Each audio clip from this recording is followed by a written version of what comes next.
Welcome to Water People, a podcast about the aquatic experiences that shape who we become back on land. I'm your host, Lauren Hill, joined by my partner, Dave Rastovich. Here we get to talk story with some of the most interesting and adept waterfolk on the planet.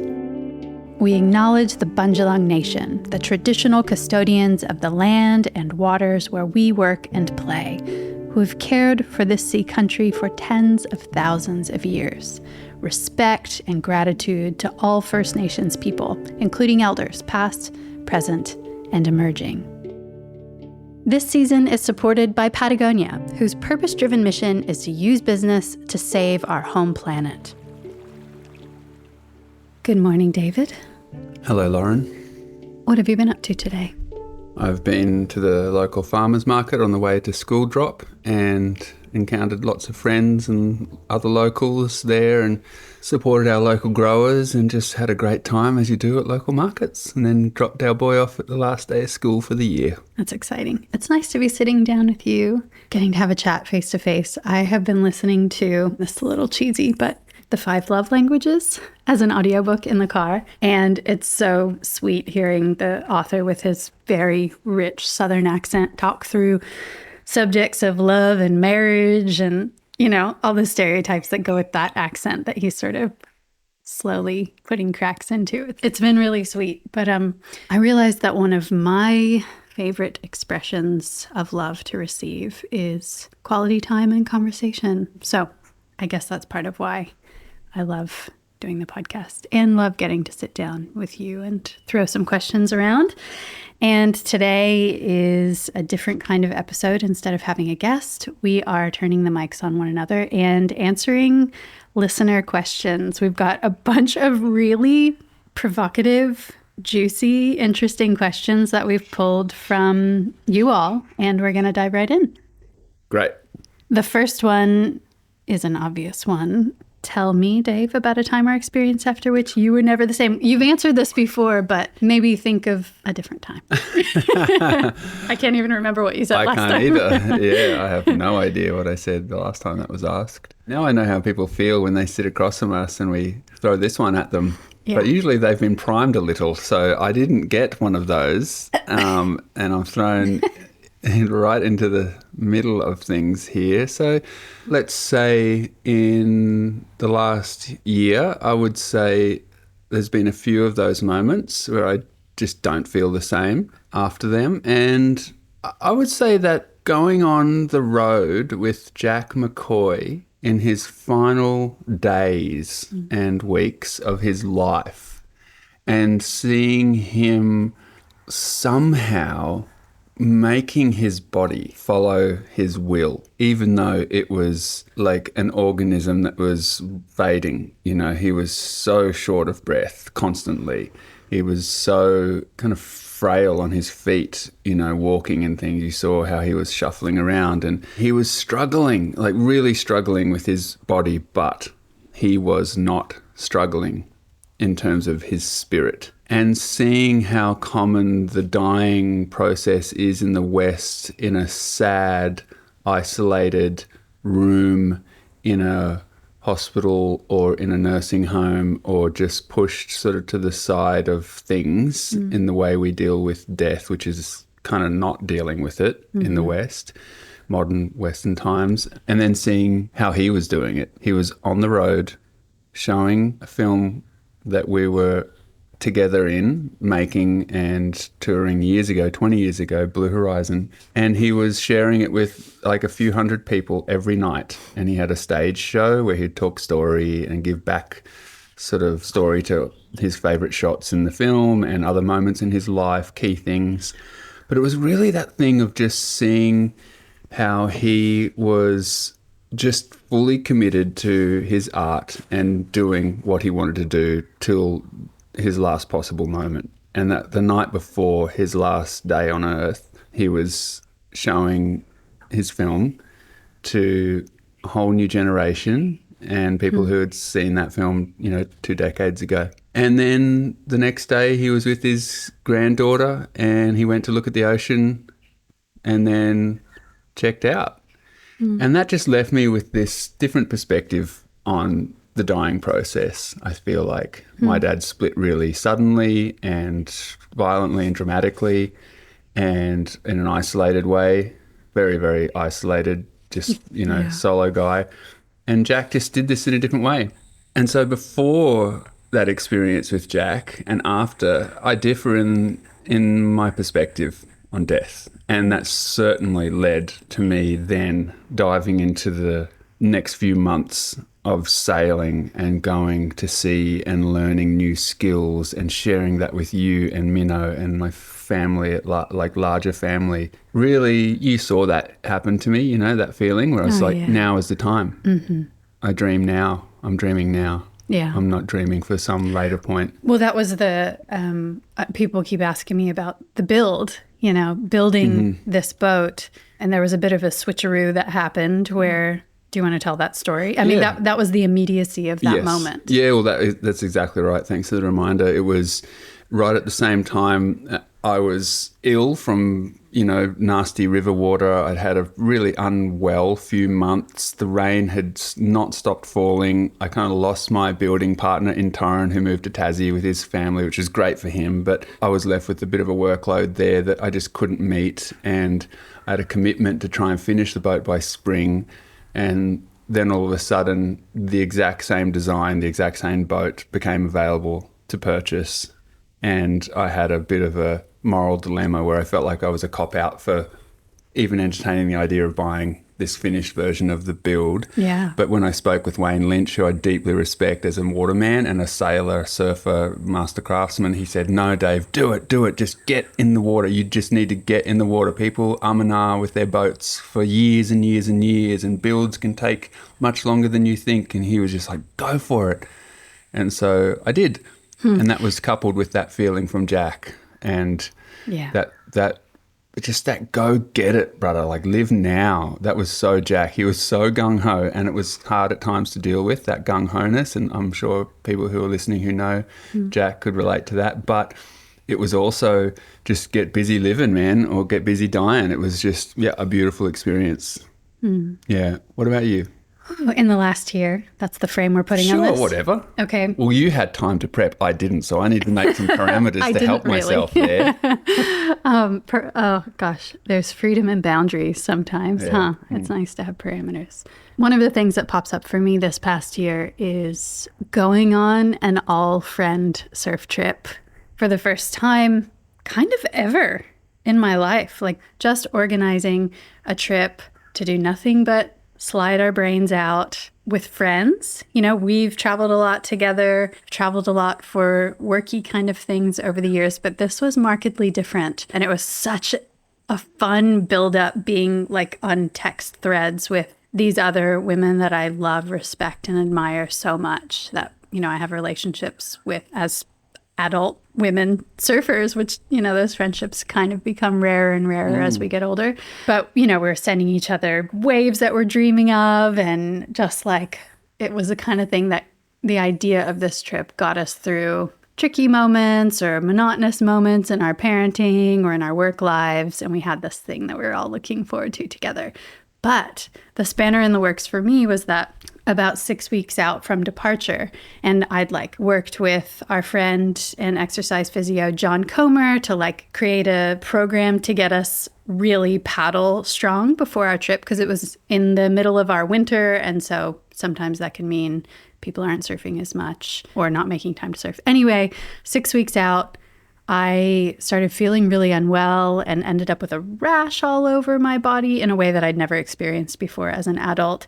And it turned out I had the mosquito-borne illness, Ross River fever, which pretty much made me feel ancient for a couple of months. My joints seized up, super tight and stiff. It's basically viral arthritis.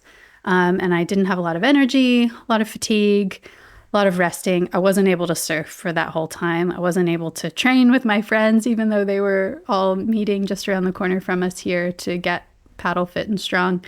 I just felt really unwell, and I felt so bummed at the timing, obviously this is all in the context of being incredibly privileged, getting to go on a surf trip in the first place. But, when you have that sort of build up expectation for something, it can be a little disappointing. So I wasn't sure if I would actually go or not until the day of the flight. And I was like, well, I'll just go and I'll try. And I needed help packing my boards because I was literally winded from zipping up zippers and carrying a board from the rack to the board bag. And the craziest thing was like one of my craziest symptoms that I remember was I would, when you turn over in bed and you just sort of like shuffle the comforter or the doona down your shoulder because you're a bit hot. Well, I remember trying to do that in autumn as winter started to arrive. You get sort of hot and you get cold and you move the blankets a lot. And I remember the feeling of my bicep feeling like it was being torn away from the bone in my arm. It was the most bizarre. Like I knew intellectually that nothing was happening, but it was so incredibly painful.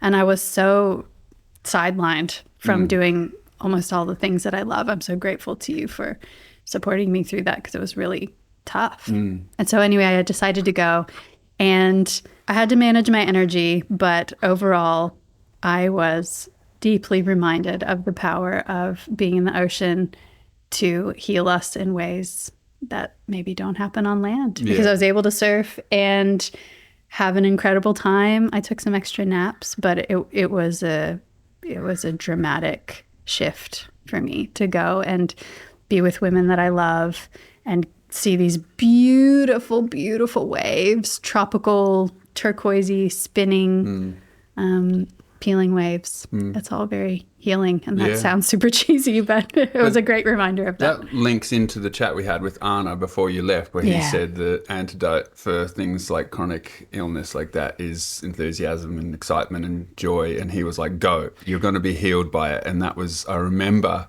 I was saying similar things, but without the background experience of being a doctor.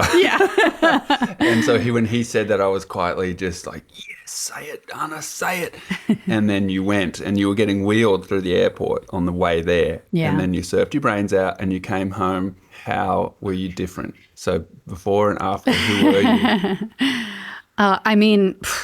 I came back energized and full of sun, and my eyes were lit up with tropical spinning waves and a deep sense of connection to this little community of women that I traveled with. And, it maybe wasn't like a long arc of time change, but in terms of a before and after, I feel like before I was gray and lethargic and sad, and I came back the opposite of those things. Yeah. Really excited and inspired to keep making time to be with friends in that really playful capacity.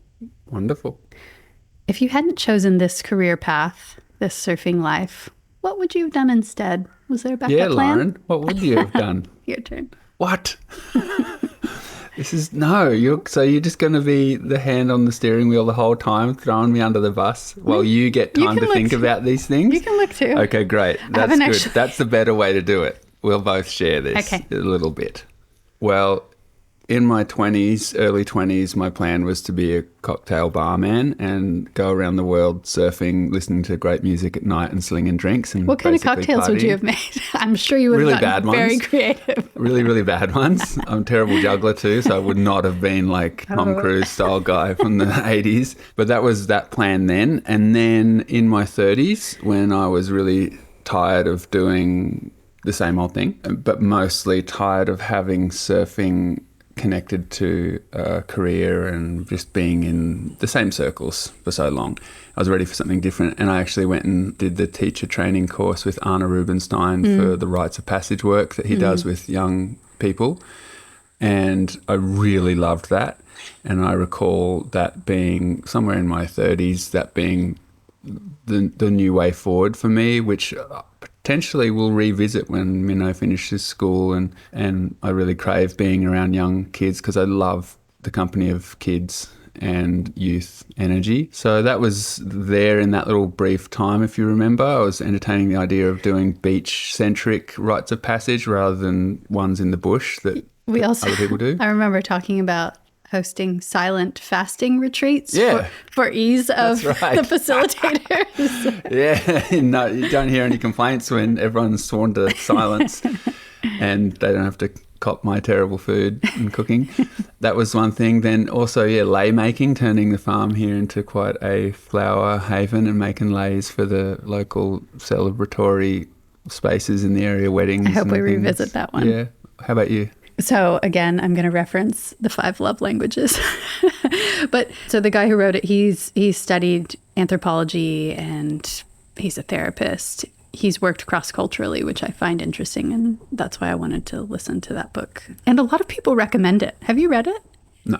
I haven't finished it yet, but it's really interesting in that it helps you think about how the people around you may prefer to receive love in a way different from how you prefer to receive love. Mm-hmm. And so it helps us communicate better and more lovingly with the people around us. So I think that's a really interesting premise. Anyway, he was talking about how his job as a therapist was basically being trained to ask questions and listen. And that reminded me of how I really wanted to be a therapist when I was younger. Really? Yeah. Wow. Yeah. Never heard you say that. It was all in the questioning and the listening and the story that I found really interesting. So in a way, I think this is semi-parallel work, but in a totally less useful way. Now I know why you say to me quite often, and how does that make you feel? When there's certain food on the table and stuff, and I always get a sense that there's more to that question. That's not true. Oh, okay. Okay, my turn. There's one on the list that says, Lauren, this is specific, but can you talk about the transition from USA to Australia and what that's been like physically, emotionally, and how you managed it? Ooh, it was so tough. Do you remember that? It was a really tough transition for me, like wonderful and easy in terms of surfing and friendships. Obviously, you plugged me into your community here, but it took me a long time to make a community of my own. I feel like it always takes like 4 or 5 years in a new place to really find your people and develop trust in relationships. But I often boil it down to like my microbiome being thrown out of whack, having moved from a very sterile, I said it very Aussie, a very sterile American, a very just bleached and pesticide sprayed existence that probably is challenging for diversity in general and in our particular bodies, our microbiomes. And then when I came here and we were living in the little cabin that you built, everything was alive. Like your clothes get moldy and the food grows mold within hours. And, we were eating straight out of the soil, picking fruit. And the water's off the roof in a tank. Yeah, exactly. That was the big one, probably. There was a lot of introduction of new species into my body and around me, and my skin reacted to it, and my immune system definitely reacted to it. Looking back now, knowing what I know now, I think probably I also contracted some sort of Mozzie-borne illness at that point because I had a lot of fatigue. Yeah. That was unexplained at that point. And I kept trying to see doctors and they were just telling me that I had anxiety, stuff like that. I never... Like you are not like that. I'm not really prone to anxiety, but that was the physical side. And then emotionally, it was tough on us. It was it was beautiful because we were falling in love and learning how to be friends and intimate and live together. I moved in first into a tent with a friend, and then we lived together from the very start. That was 15 years ago. Yeah. And that comes with its own challenges. Living with someone requires time and attention. And it was tricky to move, far from family and the community that I'd known and the dreams that I had for, maybe going back to university in the States. But I was really open to what was actually happening. And that led me to stay here. And of course, our relationship, that was what I valued the most, really giving us the best try, even though there were lots of challenging elements to making that possible. Yeah, I would say from the outside, you had a common thought you had then and still do is finding a great love and creating a great love, not looking for the perfect love, but growing it and, making it like Tom Robbins says. And I remember that being a big thing in the early days. And when you would have wobbly moments of, coming to a new country, different side of the world, those physical challenges, and then still traveling a lot. We were moving around. You couldn't stay in Australia constantly. So we were doing a lot of traveling and all of that. But I remember that being a thing that you really latched onto to keep your decision-making process clear. You're like, well, what do is furthering my education as important as a great love? Mm-hmm. Is being in a familiar space like Florida, suburban Florida, is that as important as finding a great love and growing it? And I just remember you coming back to that quite often, and I would be like, yeah, think of that one. Let's talk about that. So that was, yeah. You brought up Tom Robbins, and that makes me think of another question that a listener suggested, and that's about your favorite 3 books that have helped shape who you are today. You brought up Tom Robbins. He's an incredible American writer of fiction. His book, Even Cowgirls Get the Blues, and others definitely had a huge impact on me. What are 3 that come to mind for you and this is important, they're not your favorite books. They're 3 books that helped shape who you are today. Okay, so we're not going to do the guess the other person's 3. Oh, let's do it. Okay, let's do that. Okay, so you gave me a hint there. So the 3 that I feel may have shaped your life are certainly Women Who Run with Wolves. Ding, ding, ding. That should have like a happy yay sound with that one, because I know that's true. Yeah. The other one that I know for sure would be an Oprah Winfrey. What I know for sure. Perhaps.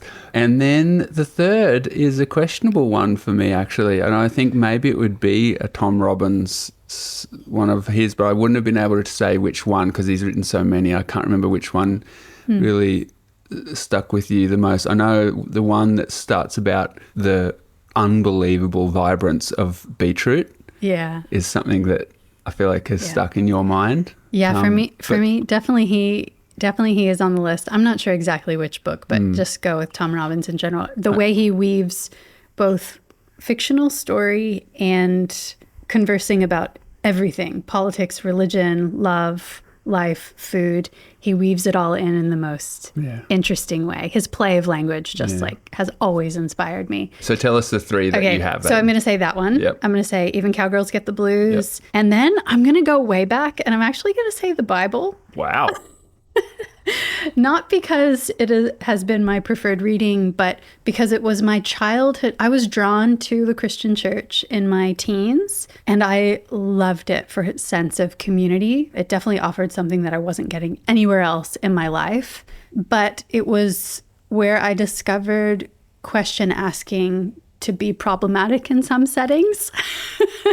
And so I started asking too many questions of my Sunday school teachers, and they didn't appreciate it. And I was questioning things like, well, Eve was made from Adam's rib. That's not like biologically possible. What is that saying about women and gender? And anyway, so it was too much. Did you then ask, and how does that make you feel? Was the little therapist in you coming out at a young age? Probably. Actually, where all of that question asking comes from is asking so many questions of my mom and dad, who are both like pretty notoriously vaulted people who were neither of them have been very forthcoming with stories about our family. And I was always really curious about that. Maybe that comes back to my love language being like quality eye contact conversation. But by not getting that, maybe I've set out into my adult life just hounding people with questions. Okay, third one. A major turning point for me was reading Brian Weiss's Only Love is Real in high school. I had this incredible teacher, Mr. Fecto, and he taught sociology, psychology, and he introduced us to these very esoteric, left of field experiments from people in psychological studies. And one of these was Dr. Brian Weiss and his book, Only Love is Real. And I guess maybe one of the seeds of how you were talking about earlier about me wanting a great love really comes back to that book, Only Love is Real, and the mysticism and the magic of this world and how we, I guess I'm probably most naturally a more logical person, but books like that helped create an awareness of there being forces that are so much bigger than our minds can comprehend, and love being one of those forces, whether you think about it in terms of like a mystical, fated sort of experience or something else. What about you? 3 books. Yes, Lauren. What about me? The 3 books. Oh, okay, yes. So I'm going to go with a Ben Okri book. He wrote a book called Astonishing the Gods. Bing, bing, bing. Yes, that correct. Albie Falzon planted in your life, if I'm not mistaken, and you come back to it time and again. I think it's your most gifted book. Yeah. And I feel like Women Who Run with the Wolves, that you guessed, is probably my most gifted book. Okay, number 2, I'm going to say Drunvalo's Book of the Flower of Life. It's one of the books that you've always had around. It's come with us no matter where we've lived, and it's still around. Yep. Yeah? Yeah. Okay. What was the third one? That was easy. Third one, maybe a Lunig book. It's another one that I see you pick up all the time. That's true. Cartoons that are deceptively simple with deeper reflective meaning from the great Australian cartoonist. Right on, yeah. Musings from the Inner Duck. Yeah. It's a great one. Check him out. Yeah, so the 3 I would choose, definitely Astonishing the Gods by Ben Okri. And it is so masterfully written. Oh, my Lord. Just stops me in my tracks. One sentence, just I can reread over and over. It's just stunning, absolutely stunning.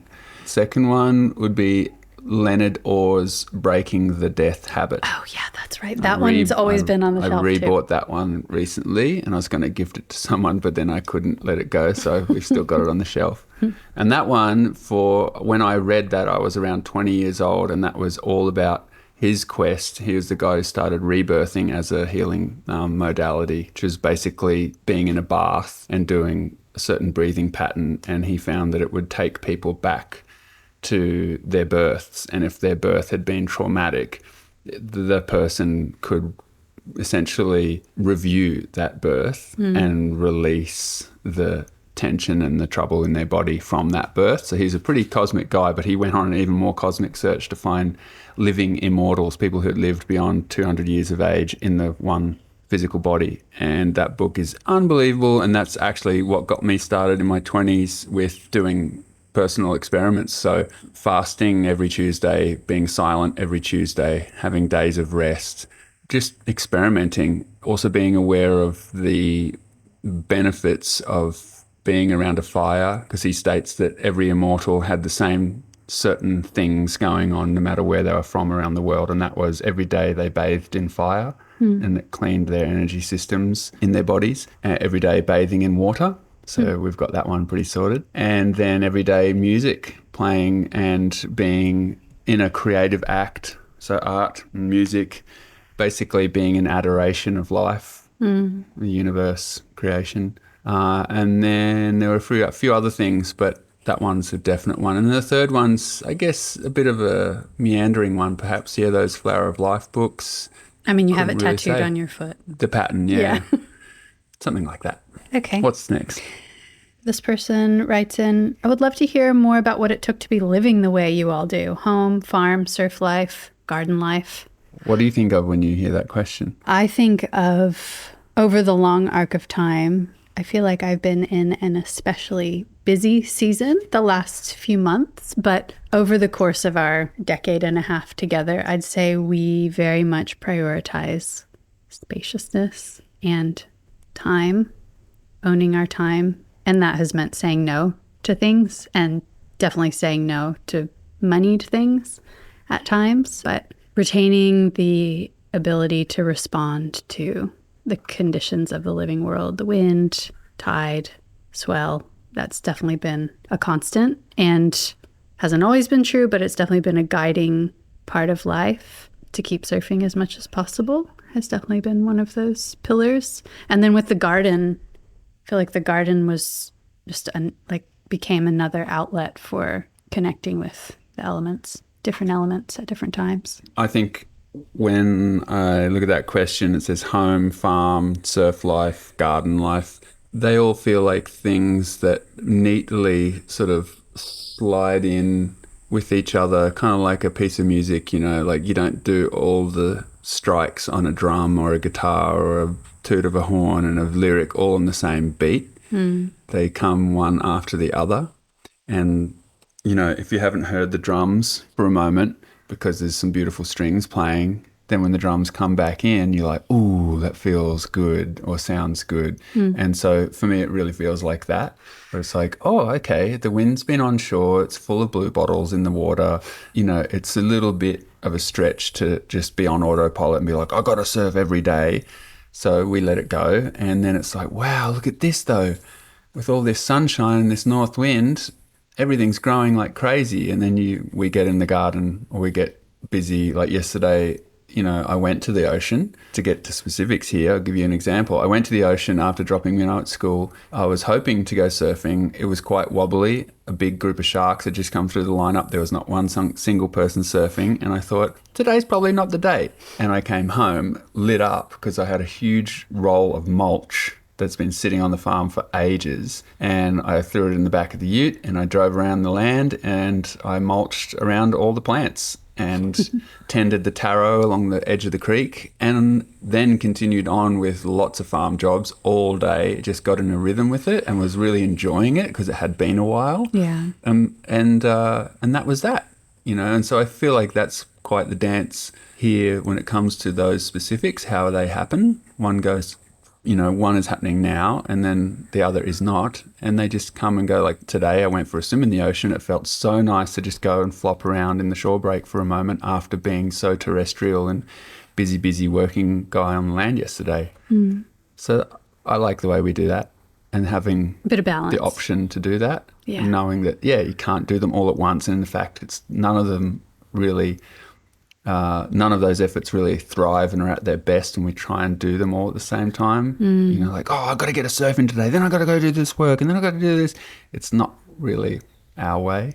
Okay, here's a left field one. I would love to hear your thoughts, the question asker wrote, on how we can all work together to make surfing communities less divided between long and short boards, as well as beginners and experienced surfers, as our favorite surf spots continue to get busier and a more diverse selection of watercrafts riding waves.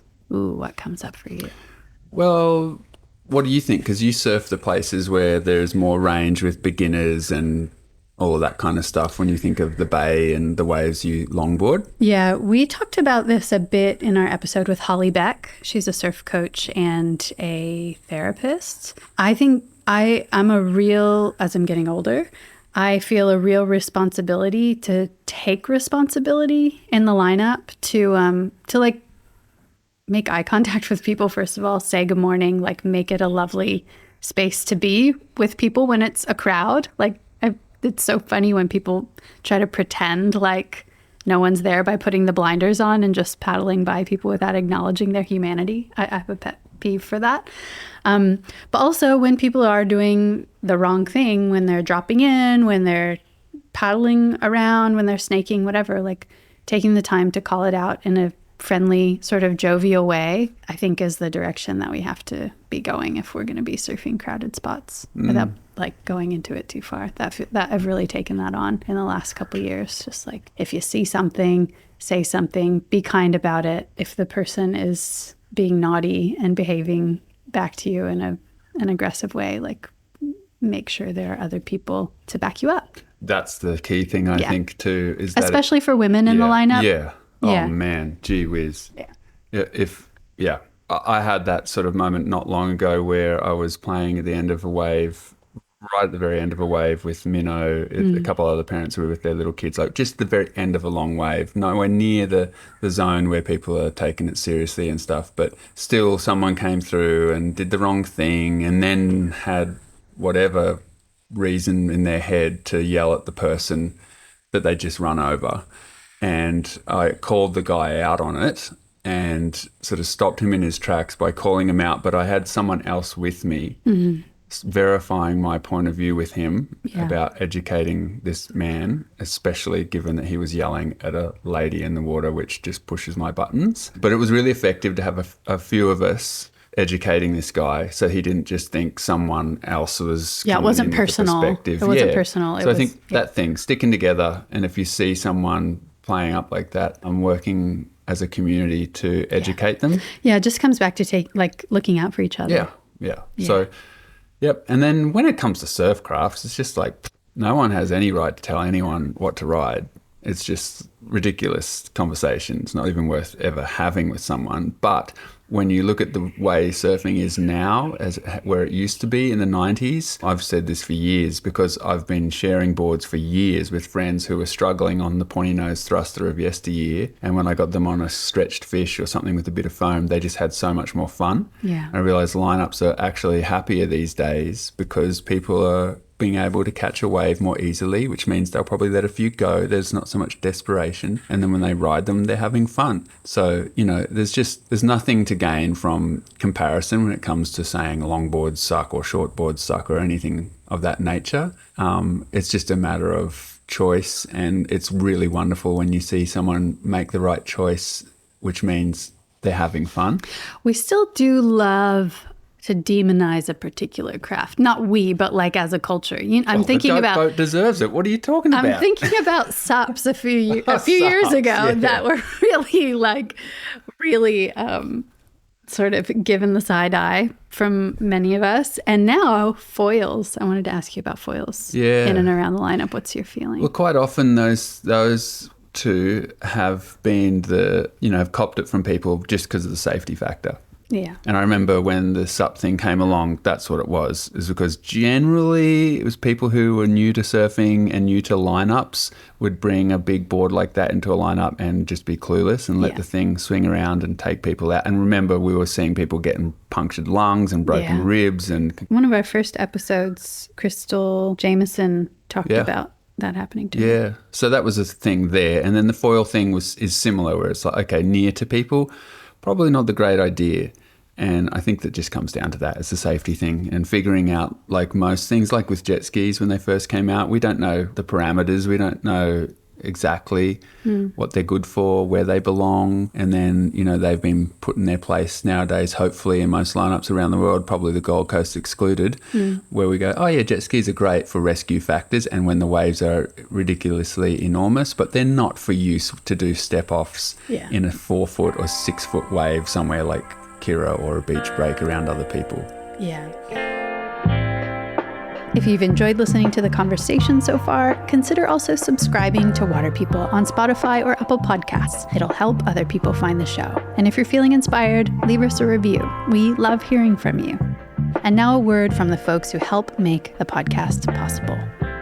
Patagonia is in business to save our home planet. Founded by Yvon Chouinard in 1973, Patagonia is a surf and outdoor apparel company based in Ventura, California. As a certified B Corp and a founding member of 1% for the Planet, the company is recognized internationally for its product quality and environmental activism, as well as its contributions of nearly $230 million to environmental organizations. Its unique ownership structure reflects that the Earth is its only shareholder. Profits not reinvested back into the business are paid as dividends to protect the planet. Learn more at patagonia.com.au. Many of us look to supplements and special diets to maintain our health, but ignore the obvious. We are water. It's what we're made of, and it's what supports every bodily function. Primal water, the water our ancestors thrived on, is energized, alkaline, and made for real hydration. It doesn't come from the industrialized, often contaminated water systems most of us rely on. For the last 25 years, Alkaway has been researching and refining ways to mimic natural water systems. We invite you to learn more about Primal Water and support their charitable work with BirdLife Australia. Head to alkaway.com to score a $50 discount using code WATERPeople. That's alkaway.com. What do you do when your sunglass lenses inevitably get scuffed or scraped? The top drawer of our kitchen island was where scratched sunglasses went to die, until we learned about the Sunglass Fix. They've been at the forefront of the repair revolution since 2006 and carry more than 600,000 lens options. So there's a solution for every frame. We found our sunnies on the sunglassfix.com and within a few days received brand new polarized lenses to easily install at home. 1 billion pairs of sunglasses sunglasses are made each year, with hundreds of millions ending up in landfill. The Sunglass Fix offers free lens shipping in Australia and to 161 countries around the world, as well as subsidized express, tracked shipping worldwide for less than $5 in any currency. They're a proud member of 1% for the Planet and are ready to help make your favorite frames last longer. Use the code WATERPEOPLE for 10% off your purchase today at thesunglassfix.com.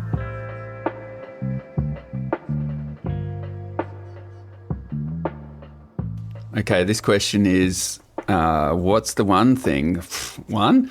You'll have many, I'm sure, for me. As you what's will. the one thing that drives you nuts about the other? Well, over the years, hopefully I'm getting better right now, but I know stuffing has always been your thing. 100%. Just been like, I want a clean space, and so I'll just grab not things and even just clean. stuff them somewhere. Yeah. Oh, yeah. Yeah, I do Oh, yeah. that. So Yeah. basically, like, underneath the issue is like we have different ideas of what clean means. And for Dave, that often means just eradicating the space of clutter, but not necessarily putting the things back where they might live permanently. Maybe they true. all just go into a drawer hidden away. But then the bomb site that was the room is now in the drawer, but you still have to go through the thing in the drawer. So True. yes, Yeah. you've nailed it. But then I do the thing in the drawer too over time. Remember Eventually. how? Yeah. What do you mean? Who does that top drawer? That You're everyone getting better. has in You're getting everyone? so much better at it. And I only see it in you because I have that same tendency as well. Yes. So it's I still acknowledge actually that. stuffing. 100%. Yes. I thought I'd evolved out of that. I love that it Damn has it. a clear single Yeah, word one that word, communicates so much. Stuffing. That's how long it's been around. And it's a real problem in this climate because if you stuff things, then they get moldy and then they get ruined and then you just have to throw them away, which is probably your strategy. Yeah. Anyway. So my thing about you is not stuffing. It's nearly as good as stuffing. It's two words, but not I would love it if you stuffed. What are we talking about? Because if you just put it away, then I would look around and be like, oh, how clean and good is everything right now? And then I wouldn't mind if it was all in some drawer hidden in a corner. Okay. So yeah, stuffing and not stuffing. Is that enough? Have we revealed enough? No? No. Okay. You didn't even Right. say anything. You just used a lot of words to say nothing. Drive you nuts. How deep do you want to go? Well, I would say on the top of the pile, which is a tiny pile, is mango seeds and date seeds. The date Okay, seeds so are- there's two things here. Mango seeds, because there's still so much good meat to eat around the seed, but it's not as enjoyable as the cheek. No, we I- all know that. I enjoy it, but I just get full by the time I get to the seed. Oh, your tiny belly. And so filling that extra bit. I'm sure it's that. But anyway, I quite often I find an entire ant colony around that seed. And I think, wow, look at that mound. And then I shake them all off and there's a seed underneath there. Then the other one is the date seeds. If anyone knows That's what the a date worst. seed looks like from a That's worse. distance, That's it's much worse. literally a rat nugget. It's mouse poo, convinced, and I'll find them all over the joint, in the shower, next to the soap and the toothbrushes. I'll find them on the couch, on the lovely couch, just on the side where I'm like, yep, Lauren read a magazine. She had a date. She had a shower. She had a date in the shower. I'll find them next to your computer thing. That's my moment when I'm like, yep, I can have it all. Hot shower and a delicious, fresh medjool date. Yeah. Wow. So I usually scoff and do whatever that sort of sound is. And then I laugh because I'm like, I imagine what you were doing and how much joy it was bringing you to do that there, that you That's just nice. step up and walk away and leave the seed. That's There we good. go. We were kind. How did you find my address to start writing letters? Well, it wasn't too many hundreds of years ago. So there was a thing called internet and There is a emails. recollection. Yeah, yeah. So if that's what they mean by letters. So that was the thing of still my favoritist surfing image of a lady ever. And it's you hanging 10 in your paisley shirt with what looks like a necktie hanging down, your hair in a disheveled beehive. And That style of shirt I now know is called a pussy bow. oh, wow. Okay. So yeah, wearing your pussy bow and and hanging 10.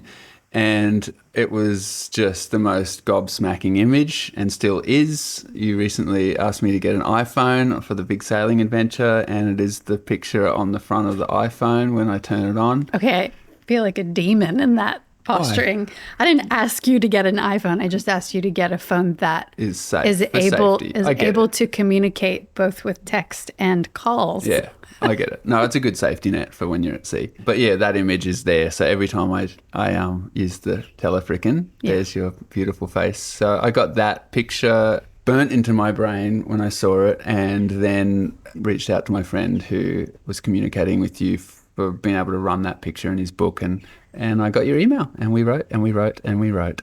Super sweet. Our internet romance. Do you remember the moment when you each thought, this is the person I want to do life with? Oh, that's a sweet question. Yeah. Yeah. I remember being 20 in your living room with your partner at the time. And I remember just looking at the way you'd set up life and not having a TV in the house and spending lots of time in the ocean, and the people that were around you, really creative, fun, quirky folks. Everyone was a bit older than me, so there was that layer of aspirational age thing built into it too. But yeah, I remember going, wow, this is a life I want to live. And this person, like, I want to know what life is like with this person. But that wasn't possible at the time. Yeah, same thing. It's so fantastic. We have the same moment and we weren't ready for each other. I was 25 or something. You would have been 20. Yeah. So 20 or 24, 26. 25. Yeah. And I remember similarly just being like, oh my word, there is a woman like this that exists. I hadn't entertained the idea that there would be someone like you who had convictions and morals that you were willing to follow through with at a young age, like, 20. I was so impressed that you were a vegan, that you had hairy legs, that you had unbelievable chops in the water. Your surfing skill was a huge thing for me, just to be able to look into the nature of you. And just to see that you existed. It was just shocking to me that you were someone I could see living a life with, but I couldn't at that time. I was in a committed relationship, and I just remember watching you on waves, listening to the tone in your voice, honey-like tone that I just could listen to all day. And then the things you were saying, your third wave eco-feminist perspective, wow, what a refreshing one that was. And then your willingness to stick to that choice of not eating anything with a face or a mother. And I remember having similar tendencies at the time, but I wasn't fully into that level of being vegan. I wasn't eating fish and things like that. But, we aren't vegans now. No. But it's the thing of consideration. I feel like you were so considered. You still are so considered. And it was just, it was almost a little bit torturous to just be like, wow, you exist, but I can't be with you. I'm with this other person. And that's why then, a few years later, when I happened to be single and available, I saw that photo of you and why it struck me. And I was just compelled to write to you immediately. On the thinnest 1 in a million, you're saying there's a possibility that you could maybe also be single and maybe we could hang out.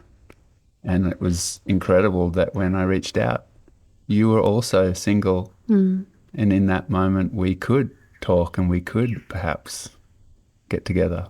Yeah, super special. It really is. And when I reflect on doing life together and being at our age when a lot of people are splitting up, a lot of our friends are deciding their relationships aren't going to continue on, I just think about you and us and how I knew from so early on that there's no one better matched for me than you. And any issues that come up, and there are plenty of issues, those issues would come up in any relationship because I'm contributing them, probably maybe more so than the other person, and that everything is worth working through because of, largely your ability to communicate and to listen and to have a sense of humor heavy moments. And early on, I was struck by your willingness to sit and really talk things through in a way that I hadn't really experienced from people in my family. And so I knew we could kind of work through anything if we could keep doing that. And I wanted to have that level of openness and communication in that love space. Yeah. Okay, another question. What's your number one ingredient for building and staying in a loving relationship? Partnership, they wrote. Staying in a loving partnership. One of the things for me is love notes. I've really latched onto that as a thing because we did that so much when we were first together. And for me, it's something I just do whenever I think the thought now. I'm like, and I'm near pen and paper, so if I'm around the house, then I'll start writing. Or when I'm about to leave the farm and I know you're going to come home, I think, oh, wouldn't it be cool for Lauren to come home? And out of a day of doing this, thinking about getting stuff done, all of a sudden, here is a note that stops that in its tracks, and you hear something from me that's just about gratitude for you, something that I see in you that I really am feeling at that time. And you're good at that. I've latched onto that because, like you've said, things change as the relationships grow and go further down the line and stuff. And maybe, you don't say the sort of every night, I love you before you go to sleep thing, do some of the things that you used to do like every day. They change. Yeah. And you got a child that wants you and you're tired, but you got to read or you got to prep things for the next day, and life just changes in that time. But there's just something among all of that I have latched onto when I think of writing love notes and stashing them in places where you'll find them in a surprising way. Even if it's not in a space, it's in a time that'll surprise you. For me, that's one specific. We could talk big picture here and think about ideas, but I'm saying a specific. That's what I do. Yeah. And I know that it means something to you when you see them and you go, oh, thank you. I go, yeah. Yeah, there are a lot of things. I think probably one of the most meaningful things to me has been laughing together, especially having a young child or being in really heavy situations where one of us is bleeding or broken in some way. Being able to really see each other in a clear-eyed way and still be able to laugh amongst the chaos. That's like, I really get hit by those heartfelt moments when it's the light on top of the heavy. There's something effervescent about that always makes me feel more connected to you. How did you both deal with a newborn baby while being addicted to waves? We took turns. Yes. Yep. We took turns. Yeah. That was it. We supported each other and we find the joy in each other's joy. I think that's really important. Totally. Yeah, that's it. There's energy in that for both of us. Yeah. Was there ever a possibility of you two settling in the U.S.? Well, I'll throw that one to you. Pretty much no. Yeah. We did talk about it for a little bit when I was thinking about going to get my master's in Hawaii. Yeah, that's true. Hawaii. And maybe still Hawaii for periods. Yeah. Yeah.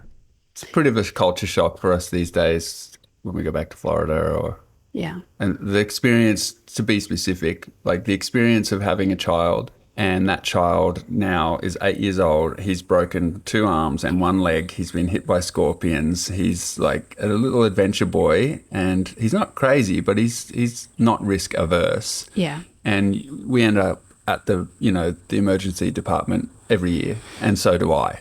Yeah. And so the experience here in Australia, where certainly it is not a perfect system, but the experience that we've had, which is you go in, you get great care immediately, and you leave hugging the people and saying thank you. You don't sign or fork out money. Comparing that to our experiences in America, where we've gone to just get his temperature checked and been denied because we weren't with the right insurance companies or whatever, and the frickin' people at the emergency thing wouldn't even take his temperature. Yeah. Stuff like that, I think, is a huge one for us now as young parents. We're like, well, actually, our preference is for health and well-being and safety, and we just don't feel it there. I certainly don't. Yeah, and I never thought I would say that I don't either.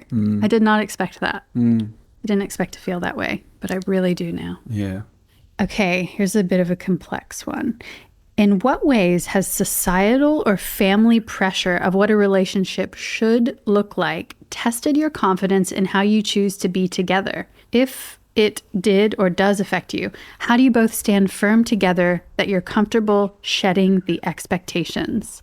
And the question writer wrote, this is an adapted version of a question by Mel Robbins, to be transparent. Does anything spring forth for you from that question?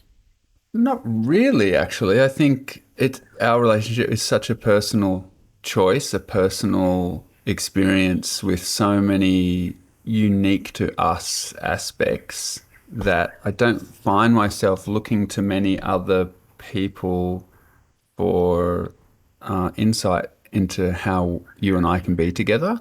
I know I had some pretty, full respect to my mom and dad and their subsequent partners afterward, but I feel like I didn't have super aspirational relationship modeling around me that I felt like were successful.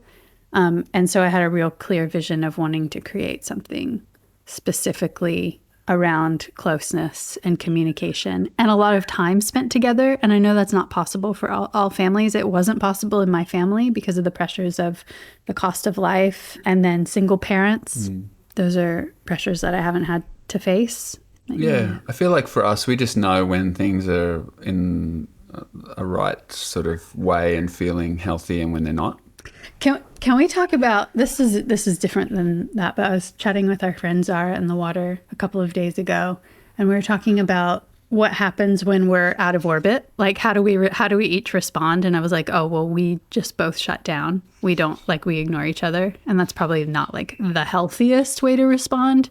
But what does happen because of that is we don't say things we don't mean. And I feel like that is an unspoken value of our relationship. We don't yell. Yeah. We don't scream. And I'm not saying that we're perfect in any way. This is just our adaptive strategy, one of many. And we never say, really, I can't remember ever saying something I didn't mean, or you saying something that you didn't mean, out of the fire of immediacy of the moment. Yeah. And that's where that strategy has served us well. Yep. Yeah. Yep. And I definitely saw a lot of screaming and yelling and violence in my home. Yeah. And I have consciously wanted to create something more peaceful and communicative. Yep. Sometimes that means ignoring each other. But in that ignoringness, it's like the knowing that, okay, this is surface chop. We always go back to that. Yeah. This is surface chop. It was deeper underneath that surface level, which is always changing and swirling, is a deeper feeling. And that's that one of, us just being so perfectly matched for each other. That it's like, well, there'll be wobbly times on top. There always is. Yeah. They're just the nature of the world and life. But underneath is that solidarity. And the thing that always, for me, the thing that heals that distance when it does happen is the sitting down or open-hearted eye contact conversation. I don't know if that's the same for you. Yeah. I like it when we break a cycle like that, with one of us saying how much of an idiot we've been. Yeah. And you can have a laugh at yourself. Then you're like, okay, I'm ready to talk now. Laughter's always part of it. Laughter's always part of it. The breaking of that. Yep. Yeah. Just then there's a willingness to talk because you're acknowledging the fact that you've been a knucklehead and you're not so weighed down by all the considering, because I feel like in those sort of full out of orbit, dark and moody times, there's just a lot of internal dialogue going on. How do I feel about that? Did I actually do the wrong thing there? Didn't I? Do I really feel super duper strong about that one thought? There's a lot of that going on, which is nice to hear you say that it's a good part of that sort of quietness is that there isn't that fiery reaction where you just say silly things. Yeah, good question. What are your boundaries or thoughts around faithfulness, loyalty, and monogamy? We've never really spoken about this before, but I'm interested to get your opinion about it. Yeah. Well, something real left of field could come out right now. I keep saying left of field. Yeah. Something real juicy could come out right now. Really? Why? Why do you say that when you look at me? Well, you know my story of my life before we were together. I just want to say that I love that. Oh yeah, your face is to hear the tone go up then, and your voice, and there's a big smile. I feel like the work of being an adult human is becoming more of yourself. And for as much as maybe we like to think of ourselves as subversive or pushing against convention in some ways, we're so conservative in the ways of our relationship. Would you agree? Sure. Can you give me an example? Well, just in terms of like being loyal, faithful, and monogamous. Yeah. Like we aren't married, but we just want to honor each other. I feel weird speaking for you, but I want to honor us. And that means, staying loyal to that long goal. Yeah. And because I'm many years older than you, Lauren, I can speak from experience in a way. Well, my relationship life before we were together, I had that experience of open relationship, experiment, and like more of a fluid idea of what a intimate relationship is. And it was a short-lived idea that I was, asked to live through. And for me, that was so useful to have that experience, to realize how much energy it takes for us to maintain a healthy, deeply intimate relationship. Just one. Yeah. And so that experience for me of having perhaps more than one showed that, no, that's really complex. There's a lot. If someone can do that and everyone is feeling respected, seen, heard, honored, full of joy, then good on you if you can achieve that. That's fantastic. That's like you've got some serious capacity. In my experience, I could not do that. Yeah. And so I love the feeling of being clear and devoted to this relationship.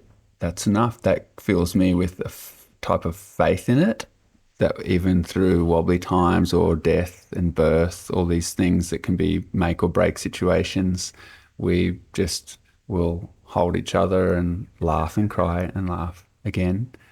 And that gives me faith in the value of being loyal. Yeah, it really is. I'm so grateful for our relationship. I feel like this is getting out of control how much we're talking about it right now. But, just the foundation that comes from having stability at home, whatever that looks like for you, but having that stability and support has allowed me to work in different capacities and have a surfing life and have rich friendships because of the stability at home. Yeah. I feel like one of the questions there too, we may have just scrolled past it, but was one around, supporting each other's work and efforts. Yeah. And I feel like that in this relationship with you, that there's this need for what it is you do. There's this need that is met when you're writing and working on the things that truly light you up, that I love to see. And I love it when you come to me with an idea that you're trying to figure out and we just talk about it and brainstorm. And then I see you, in the muck with an idea like, oh, where is this going? What is this even for? And then you come through it and you're clear, and then you share it with people through your written word or through a project or through just your interactions with people. And I see the response to that as one that's really wonderful, that it's a funny word, but I feel really proud of you when that happens and you're doing that. And so, there's just a level of backing you up that I really enjoy. And that happens with this when we sit down and do these podcasts and, you're the one doing the work with the tech side of this and also, organising a lot of the people we speak with. And you just do that really well. And I feel like that sort of supporting feeling, like we're not in competition. Thank you. Because you look at there's potentially other ways that could go. Totally. Where it's like, wow, look at you. You got so many great things happening. You got all these projects going on, and maybe some people could be envious of their partner in that instance, but it's just never even come into the equation for us. And that's what I knew at the start. I wanted to see what was possible with an egalitarian partnership, really sharing. especially in parenthood, like what does that look like and feel like if we both take equal responsibility? It doesn't mean we do the same jobs. It just means we really show up for each other. And sometimes that means leading and sometimes that means following, and accepting the yin yangness of that has been a great and continual learning. But it can feel as good to lead as it does to follow. Yeah. Yeah. This is a question from another listener. How do you think about extending the lifestyle and teaching of surfing to our family, to Minnow? Like what's important in that generational passing on? And passing forward and backwards and every other direction, because look at my mum. She's in her 70s now and is a surf rat, a newly formed surf rat. And the joy that brings and the inspiration that brings. All of it. And then with Minnow, you go the other way and it's just water play. And that's a huge thing for us. It's just water play. It's not surfboard centric. Yeah, it's whatever's fun. Yeah, it's whatever's fun. No pressure. Yeah. No and story. not a lot of correcting, not a lot of feedback. Yeah. I see that in both of us. And I stop myself often like, oh, maybe paddle or maybe sit here. Those are the words that are going on in my head. And actually what's important has nothing to do with catching waves or not catching waves or what you're riding. It's about developing a relationship with the water, being able to learn the language, and also being able to trust yourself. I've been thinking about how great surfing is at teaching us to trust our instincts, our intuition, and our relationship with, forces so much larger than ourselves. When to catch a wave, when not to catch a wave, learning about when to go under so you don't get smacked in the face by the lip, all of those things. Like you develop an internal dialogue that you learn to trust. And I think that translates to other parts of life. Yeah. Yeah, it's great. It's such a dance with that one where it's about assessing the true danger of a situation too, with like your son or your mum, like either direction in the age groups, but knowing that if they endure a set on the head, then they probably picked up a couple lessons in it about how it feels to be in an impact zone and what to do, when to just let go of your board, when to hang on to it, when to turn and ride it back to shore, those sort of things. But they will not learn anything if we grab them and pull them to the channel. Yeah. And they'll be safe, but he wouldn't have learned a thing in that.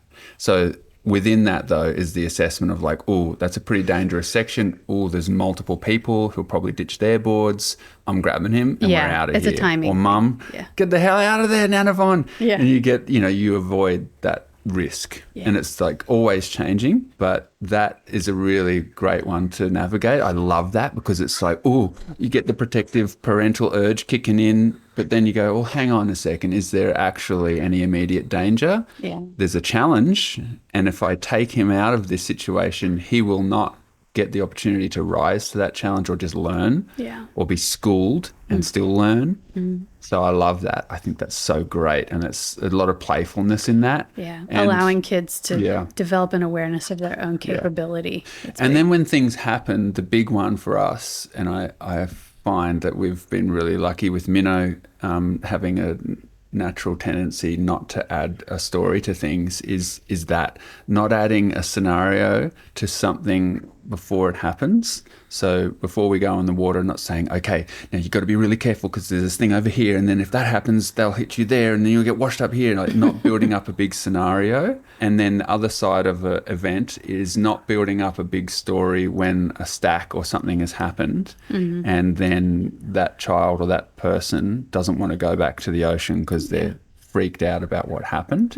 And so I really enjoy that experience of bringing family members into a surfing life, because you really can see, like, your friends who, are perhaps in their 30s, 40s, women who sort of let go of surfing.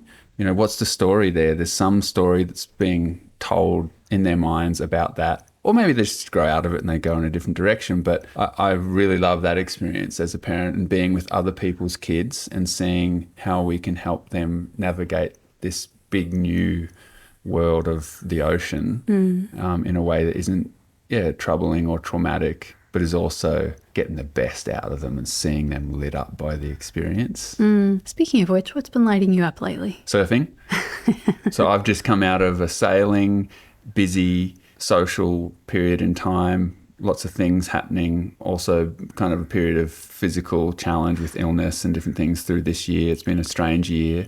Before this episode, we released one called The Rivers Run, and there's a bit more about the story of that deep physical challenge that you set up for our community. And then the episode after the one you're listening to now will be a deep dive into the boat trip that you initiated. Yeah. So all those things are ocean-centric, but in different ways. The paddle from Ballina to Bruns, for me, it was a paddle because I can't run.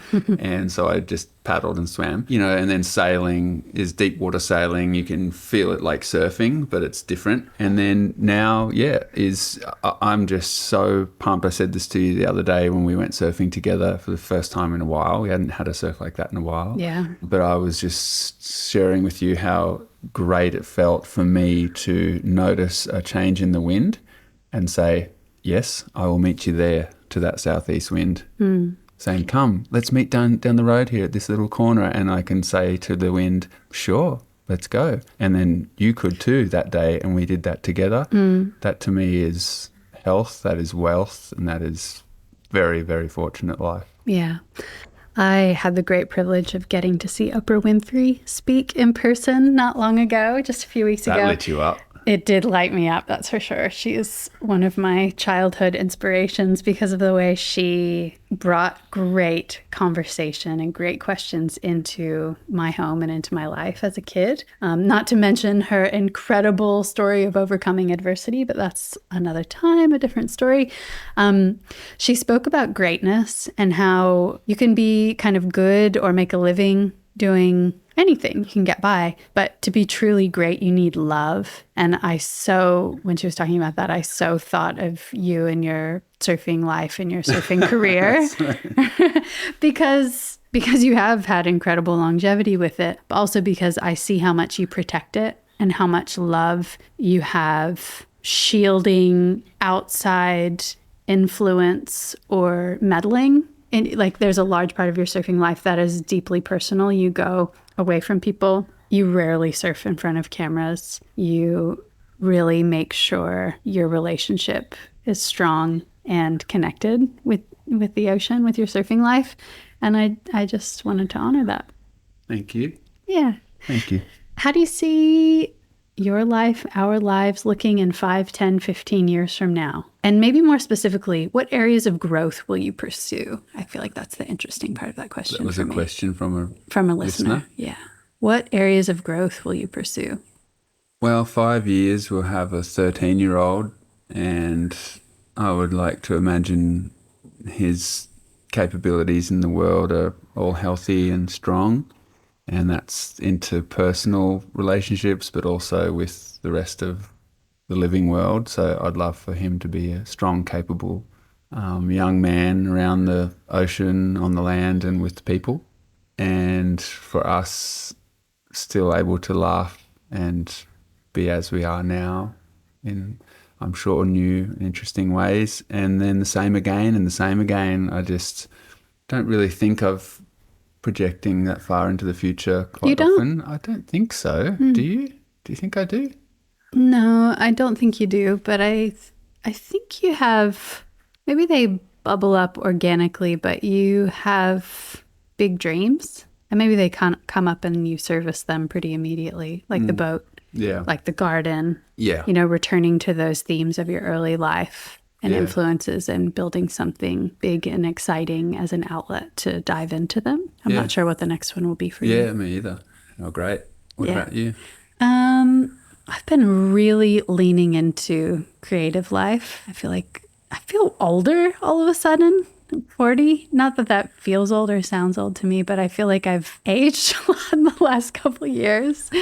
And with that has come this real willingness to be with creative process and creative practice and working with mixed media and putting gifts together for friends and family, and specifically getting into watercolors and watching the way water and pigment move together, that's been really lighting me up lately. And I can see over the next 5, 10, 15 years, moving into that more, maybe getting in touch with my inner ceramicist again, making spaces for that to happen really easily. And I guess, like you said, toward the start of this conversation, from breaking the death habit, making sure those creative practices are part of everyday life. And so the spaces are set up and ready to roll as soon as you have the time or the space to jump into them. Yeah, great. We always, at the end of a year, we usually sit down and have a big time for reflection. How was 2025 for you? Oh, well, this year in terms of the calendar year has been quite challenging in a lot of ways with physical stuff. You getting Ross River, me getting staph. We got hit by the things. Crazy influenza B. Yeah, the minnow broke his arm again, another broken thing.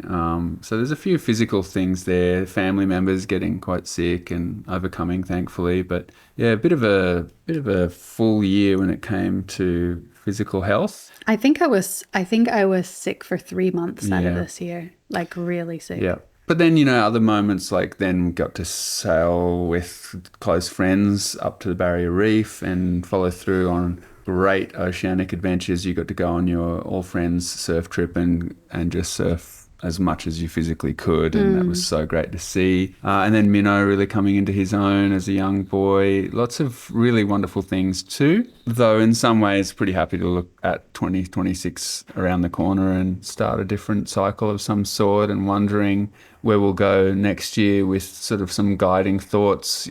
We often have a moment to look back and then look forward. And I loved your moment at the start of this year where you said that your guiding line was to take good care of this. And as I was cleaning solar panels and mulching gardens and, really looking after systems and ecology around our home space yesterday, I was thinking that, and I thought, wow, you did good with that. I thought you did quite good. I forgot about that. Did you? Yeah, I totally forgot that. There you go, partnership. And it's so funny. It's so funny when you set an intention or you have some sort of guiding principle or area of growth that you want to pursue, the opportunity to pursue it arises.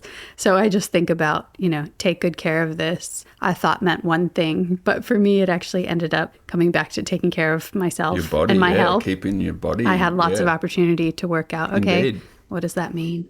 So this year's one will be surfing a lot. Yeah. Yeah, and then that'll happen all year. Great. How shall we end? Don't know.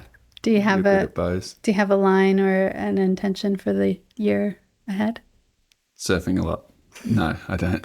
It's cool to sit down and do this, and this reminds me of the kind of the feeling when you just have a friend that just maybe wants to have a chat and just check in on you and see how you're going and how nice that feels. And, we've had the good fortune to have a list of prompts there from people who tune into this podcast, which is amazing. I'm so grateful that we're doing this, because so often when I'm having a surf somewhere where there are people around, I'll have an interaction with someone who says, like Banana Man at the farmer's market this morning, who goes, mate, I loved the Sterling Spencer episode. I got so much out of that. And then he started getting teary talking about what he felt when he listened to that, which I thought was just going to be quite a comedic conversation, but it was actually for him really moving. There was a part of it that really got to him. Love you, Banana Man. Yeah, we love Craig. And so that is really great. I love that that's still happening and happening more and more. Actually, this year's been amazing for that. There's been so many wonderful, supportive moments where people have said thanks for doing this. So I would like for that to continue next year with that knowing, going, hang on a second, this sort of creative process, making something like this, it's great. You get to see crazy looking numbers of people who listen to something like this. You get a bit of support from a sponsor here and there. Those are good things. But really for me, it's that kind of conversation like this morning where you look at someone and they tell you, thank you. When I listened to that conversation from that person you had on there, you helped me with something I really was struggling with, or you helped me see things in a new way, or whatever. It was useful and valued by them. That's just so great. It's really, really great. And isn't that what great stories do? Yeah. Time is precious. Thanks for spending some of yours listening with us today. Our editor this season is the multi-talented Ben Jake Alexander. The soundtrack was composed by Shannon Soul Carroll, with additional tunes by Dave and Ben. We'll be continuing today's conversation on Instagram, where we're at Water People Podcast. And you can subscribe to our very infrequent newsletter to get book recommendations, questions we're pondering, behind-the-scenes glimpses into recording the podcast, and more via our website, waterpeoplepodcast.com.